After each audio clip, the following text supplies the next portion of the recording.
গাজরের মৌসুম চলছে, তাই তৈরি করে দেখাচ্ছি পারফেক্ট গাজরের সন্দেশ রেসিপি বা বরফি রেসিপি। হাই গাইস, আসসালামু আলাইকুম, welcome back to my channel. কেমন আছো তোমরা সবাই? আশা করছি ভালো আছো আল্লাহর রহমতে। আমি অনেক ভালো আছি। তো গাইস, গাজরের সন্দেশ তৈরি করার জন্য এখানে আমি ছানা কেটে নিয়েছি, আর এই ছানাগুলোকে কেটে আগে থেকেই ঝরা দিয়ে রাখছিলাম। তো এখন আমি এই ছানাগুলোকে ভালোভাবে ডলে ডলে ময়ম করে নেব। আর কি যতটা সম্ভব ভালোভাবে ময়ম করলে কিন্তু ছানাটা অনেকটা ভালো হয়। তো ভিডিওটি ফার্স্ট থেকে লাস্ট পর্যন্ত দেখতে থাকো, আশা করছি ভালো লাগবে। আর ভালো লাগলে প্লিজ একটি লাইক আর একটি সাবস্ক্রাইব করে পাশে থাকবে। তো দেখো, ছানাটাকে কিন্তু আমি ভালোভাবে ডলে ডলে ময়ম করে নিছি। নেওয়ার পরে কিন্তু এখানে আমি মিষ্টি হওয়ার জন্য চিনি দিয়ে এই ছানাটাকে আরও ভালোভাবে মেখে তারপরে কিন্তু রেখে দেব। তো দেখো, এইভাবে করে তারপরে কিন্তু চিনিটাকে ভালোভাবে মিশিয়ে আমি ছানার সাথে মেখে এক সাইডে রেখে দেব।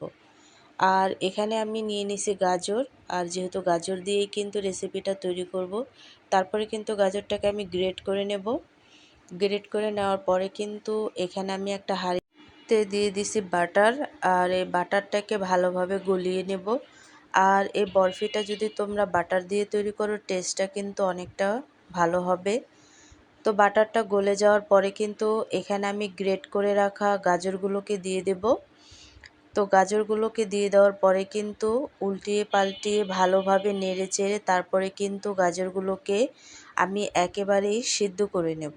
তো দেখো, ভালোভাবে উল্টিয়ে পাল্টিয়ে তারপরে কিন্তু আমি এই গাজরগুলোকে ঢেকে ঢেকে তারপরে কিন্তু সিদ্ধ করে নেব। তো দেখো, তো এইভাবে করে কিন্তু অনবরত নেড়ে চেড়ে তারপরে তোমরা গাজরগুলোকে সিদ্ধ করে নিতে পারো। তো খুব সহজেই কিন্তু সিদ্ধ করা হয়ে যাবে, যেহেতু এই গাজরগুলো গ্রেট করা, তো সিদ্ধ হতে বেশি একটা টাইম লাগবে না। তো আমি আরেকটু উল্টিয়ে দিচ্ছি। তো ঢেকে ঢেকে তারপরে কিন্তু হালকা আছে আমি এই গাজরটাকে সিদ্ধ করে নিছি। তো তারপরে কিন্তু এখানে আমি আগে থেকে জাল করে রাখা তরল দুধ, তো ওই দুধটাকে কিন্তু এখানে আমি অ্যাড করে দিব। দিয়ে তারপরে কিন্তু নেড়ে চেড়ে আমি গাজরটাকে আরেকটু রান্না করে নেব। আর রান্না করতে করতে দেখবে এক সময় গাজরটা একেবারেই সিদ্ধ হয়ে গেছে। আর সিদ্ধ হয়ে একেবারেই কিন্তু গলে যায় না, আর কি দেখা যায় গলে গেছে কিন্তু গলে যায় না। তারপরে কিন্তু এখানে আমি অ্যাড করে দেব গুঁড়া দুধ। গুঁড়া দুধটা দেওয়ার পরে কিন্তু অনবরত নেড়ে চেড়ে তারপরে কিন্তু গাজরের সাথে ভালোভাবে মিশিয়ে নেব। মিশিয়ে নিয়ে তারপরে কিন্তু গাজরটাকে একেবারে ভাজা ভাজা করে আমি শুকনো শুকনো করে তারপরে কিন্তু এই গাজরটাকে রান্না করে নেব। আর এখানে আমি অ্যাড করে দিছি চিনি মিষ্টি হওয়ার জন্য। তো চিনিটা দেওয়ার পরে কিন্তু এই চিনি থেকে আরেকটু পানি ছেড়ে দেব।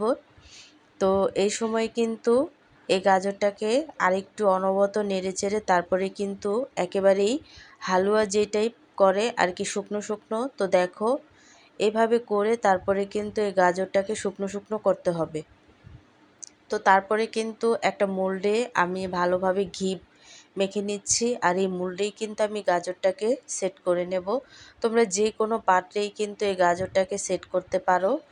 তো দেখো, গরম থাকা অবস্থায় কিন্তু এই গাজরটাকে ভালোভাবে সেট করে নিতে হবে। তো তোমরা চাইলে যে কোনো মোল্ডে কিন্তু সেট করতে পারো। তো এভাবে করে চেপে চেপে তারপরে কিন্তু গাজরটাকে আমি ভালোভাবে একটা শেপ দিয়ে নেব। তো দেখো, একটা শেপ দিয়ে নিছি। আর এখানে কিন্তু একটা হাঁড়িতে আমি আবারও কিছু বাটার দিয়ে দিছি। দেওয়ার পরে কিন্তু একটু নেড়ে চেড়ে গলিয়ে তারপরে কিন্তু এখানে আমি অ্যাড করে দেব যেই ছানাটাকে আমি চিনি দিয়ে মেখে রাখছিলাম, সেই ছানাটা কিন্তু এখানে আমি অ্যাড করে দেব। আর ছানাটা দেওয়ার পরে কিন্তু অনবরত নেড়ে চেড়ে তারপরে কিন্তু ছানাটাকে একেবারেই একটু শক্ত শক্ত টাইপের করে তারপরে কিন্তু এই ছানাটাকে নামাতে হবে। তো দেখো, এইভাবে করে অনবরত নেড়ে চেড়ে তারপরে কিন্তু ছানাটাকে আমি রান্না করে নেব কিছুক্ষণের জন্য। তো দেখো, ছানাটা কিন্তু একেবারে শক্ত শক্ত টাইপ হয়ে গেছে। এই পর্যায়ে এসে যে গাজরটা আমি সেট করে রাখছি এর উপরে আমি এই ছানাটাকে দিয়ে দেব।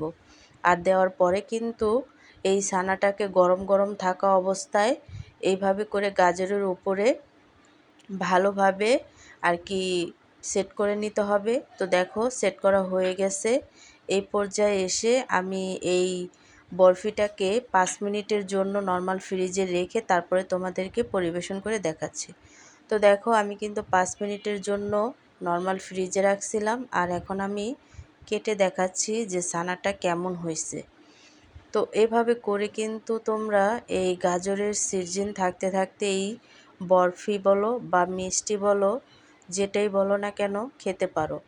আর এই মিষ্টিটা খেতে কিন্তু খুবই সুস্বাদু হয়েছে আর দুর্দান্ত লাগে। তো তোমরা কিন্তু ঘরোয়াভাবে এই মিষ্টিটা তৈরি করে খেতে পারো, আর খুব সহজেই কিন্তু খাওয়া যায় এই মিষ্টিটা। তো দেখো আমি কিন্তু পরিবেশন করে নিছি, আর খুব সহজে কিন্তু এই রেসিপিটা তৈরি করে নিছি। তোমরাও কিন্তু খুব সহজে এই রেসিপিটা তৈরি করে নিতে পারো, আর খেতে কিন্তু খুবই টেস্টি লাগে। তো ঘরোয়া উপকরণ দিয়ে কিন্তু এই মিষ্টিটা তৈরি করা যায়। কেউ ছানা বলে বা কেউ মিষ্টি বলে বা কেউ বরফি বলে, যে যেই নামে ডাকো না কেন, তো এই রেসিপিটা খেতে কিন্তু অনেকটাই টেস্টি হয়েছে।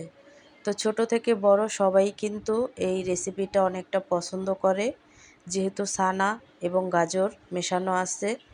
তো তার জন্য কিন্তু এই রেসিপিটা অনেকটা ভালো লাগে। তো আজকের রেসিপিটা কেমন লাগছে অবশ্যই কিন্তু কমেন্টে জানাবে। তো অন্য কোনো রেসিপি নিয়ে তোমাদের মাঝে আবার চলে আসব। আজকে এই পর্যন্তই। সবাই সুস্থ থাকবে, ভালো থাকবে।